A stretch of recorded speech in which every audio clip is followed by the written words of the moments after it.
Dans cette capsule, on va apprendre à lever l'indétermination infinie sur infinie dans une limite lorsque la fonction est rationnelle. Donc, donnons-nous un exemple pour trouver des stratégies pour lever notre indétermination. Donc, l'exemple, ça va être la fonction 4x à la 3 moins 3 sur x à la 3 plus 2x moins 3 lorsque les valeurs de x tendent vers l'infini. On peut voir tout d'abord que c'est bien la limite d'une forme indéterminée infinie sur infini. Si les valeurs tendent vers l'infini, donc prendre de très grandes valeurs, notre numérateur 4x3 moins 3 va tendre vers l'infini. Donc, la forme va être infini moins 3, ça tend vers une très grande valeur. Et au dénominateur, on va avoir un infini plus infini moins 3. Alors, ça reste très grand, ça tend vers l'infini. Donc, comment on pourrait trouver une stratégie pour lever notre indétermination infinie sur infini? En fait, notre objectif, ça va être de mettre en évidence des facteurs x à la n au numérateur et au dénominateur, pour ensuite les simplifier. Donc, laissez-moi vous l'expliquer à travers l'exemple pourquoi on utiliserait cette stratégie. Alors, pour réaliser notre exemple, on va détailler les étapes à suivre pour pouvoir bien comprendre la démarche globale. Voilà les 4 étapes qu'on va faire. Commençons par la première, trouver la forme de la limite. Donc, ça a déjà été fait précédemment. La limite est d'une forme indéterminée infinie sur infini. La deuxième étape maintenant, on dit mettre en évidence les x à la plus grande puissance au numérateur et au dénominateur. C'est en lien avec notre objectif précédent de simplifier des x à la n. Alors, qu'est-ce que ça veut dire mettre en évidence des x à la plus grande puissance? Bien, regardons notre numérateur 4x3 moins 3. C'est un polynôme de degré 3. Alors, le x à la plus grande puissance, ce serait 3. Donc, il faudrait mettre en évidence x à la 3. Même chose pour le dénominateur, on a aussi un polynôme de degré 3, ce qui veut dire qu'on va également mettre un x à la 3 en évidence. Alors, je veux faire la limite lorsque x tend vers l'infini. Je mets en évidence x à la 3 au numérateur et x à la 3 au dénominateur. Donc, je vais mis des parenthèses pour pouvoir regarder qu'est-ce qu'il reste exactement quand on fait cette mise en évidence-là.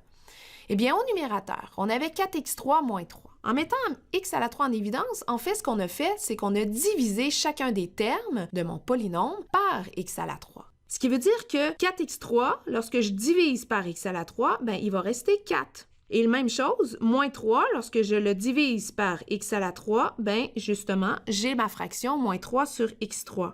Pour le dénominateur, si on met aussi le x à la 3 en évidence, ben, mon premier terme, qui était x3, il va rester 1 parce que c'est x à la 3 divisé par x à la 3. Pour le deuxième terme, qui est 2x, donc on le divise par x à la 3. Et le troisième terme, qui est moins 3, on le divise également par x à la 3. Alors, on vient de mettre en évidence notre x à la plus grande puissance au numérateur et au dénominateur. On est rendu à la troisième étape, c'est-à-dire simplifier. Simplifier, commençons bien sûr par les termes x à la 3 qu'on a mis en évidence devant nos parenthèses. Si on les simplifie, c'est qu'on les divise ensemble, il va rester 1 à la fin. Ce qui veut dire que la limite lorsque x tend vers l'infini, de ma nouvelle fonction simplifiée, ça va être au numérateur 4 moins 3 sur x à la 3 et au dénominateur 1 plus. On peut faire une simplification ici dans la fraction 2x sur x3. En divisant les x, on voit qu'il va rester x à la 2 au dénominateur et moins 3 sur x3. C'est mon troisième terme de mon dénominateur. Alors, on a terminé la simplification. Maintenant, il reste à évaluer la limite de la fonction simplifiée. Alors, on veut faire une limite lorsque les valeurs de x tendent vers l'infini.